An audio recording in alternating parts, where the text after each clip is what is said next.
اس کے ساتھ ساتھ آخر میں ایک بات ضرور کرنا چاہتا ہوں کہ ہمیں ریجنل کاسٹ وائز ہماری جو ایکسپورٹ کی ہے، جو بجلی گیس اور ہائی مارک اپ کی وجہ سے ہم ایکسپورٹ کا ہدف وہ شاید آنے والے دنوں میں وہ مکمل نہ کر سکے، اس کی بیسک وجہ ہے کہ ہماری day by day cost of doing business بڑھتی چلی جا رہی ہے۔ اور اس بجٹ میں جو ہمارے تاجر ہیں، کیونکہ یہ امپورٹ بیس کنٹری ہے، ہمارے جو تاجر ہیں، ہمارے جو ٹریڈر ہیں، ہمارے جو کمرشل امپورٹر ہیں، لاسٹ ایئر ان بیچاروں نے امپورٹ کی بر وقت ایل سی نہ کھلنے کی وجہ سے اربوں روپے کا ڈیمیج بھرا ہے۔ میں چاہتا ہوں کہ اس بجٹ کے اندر ان کا ایک واضح پالیسی ہو تاکہ کاروبار کی سمت صحیح ہو سکے۔ اور اس کے ساتھ ساتھ آپ دیکھیں ڈے بائی ڈے ہماری سپلائی چین کا فقدان ہوتا چلا جا رہا ہے، چیزیں مہنگی ہوتی جا رہی ہیں، تو ہمیں اس کے اوپر بھی ایل سی کے اوپر بھی معاملات کو بہتر کرنا پڑے گا۔ آخر میں ہمارے پاس اللہ کا دیا ہوا الٹرنیٹ سورس ہے، ایک بہت اچھا ایک موسم، ہمارے پاس 4 موسم ہے، تو ہمیں سولر پاور کے اوپر زیادہ زیادہ توجہ دینی ہوگی۔ اس کو ہمیں لو مارک اپ کے اوپر تمام انڈسٹریل ٹریڈر اور صارفین کو ہمیں یہ پابند کرنا ہوگا کہ وہ اپنی اپنی جگہ پہ اس سولر پاور کو انسٹال کریں تاکہ ہمارا جو لوڈ ہے وہ ختم ہو سکے۔ آخر میں ایک اور بات کرنا چاہتا ہوں کہ جو ہمارے ملک میں جتنے آئی پی پیز ہیں، جو کیپیسٹی چارج کی مد میں ہم سے جو بھی ایگریمنٹس ہوئے، ہمیں اس کو غلط صحیح نہیں کہتا۔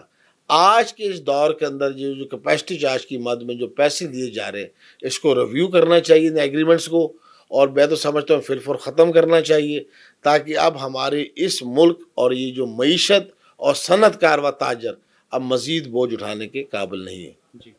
بٹ صاحب، آپ نے اتنی مفصل گفتگو کر دی ہے کہ اس ساری گفتگو میں کئی اور سوال پیدا ہو گئے ہیں، مگر میں ایک جو انتہائی اہم اور ضروری سوال آپ سے پوچھنا چاہتا ہوں، چونکہ آپ کشمیری بھی ہیں۔ آپ نے بجلی پٹرولیم گیس میں سبسڈیز کی بات کی ہے، آزاد کشمیر میں وہاں پہ بجلی میں سبسڈیز دی ہے حکومت نے،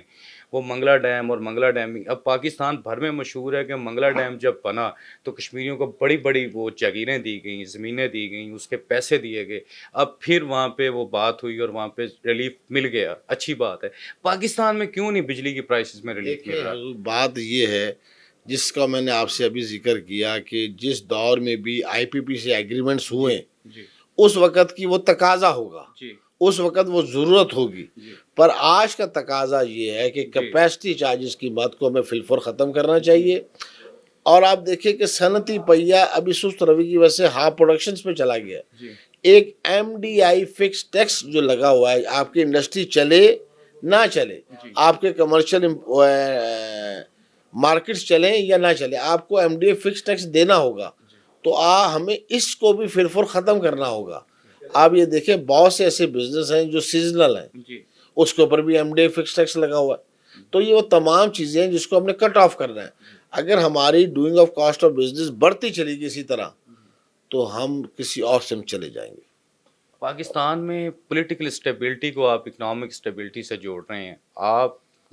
مستقبل قریب میں پاکستان میں سیاسی استحکام دیکھ رہے ہیں جس سے معاشی استحکام پیدا ہونے والا ہے؟ دیکھیں میں تو ایک بات واضح کرنا چاہتا ہوں، ریاست ہے تو آپ کی سیاست ہے،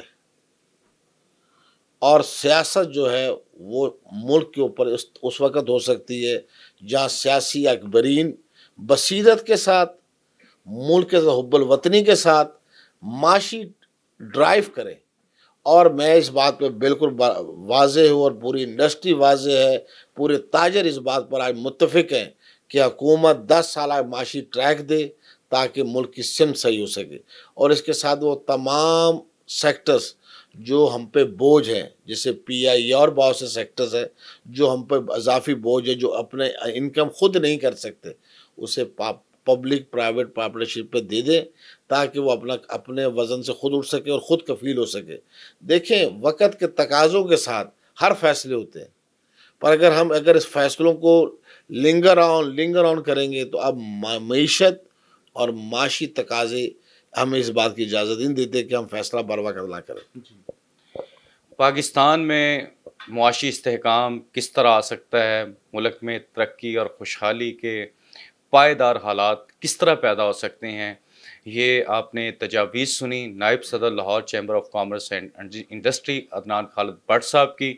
یقینی طور پر پاکستان میں معاشی استحکام سیاسی استحکام کے ساتھ ہی آ سکتا ہے، جس میں پاکستان کے تمام پولیٹیکل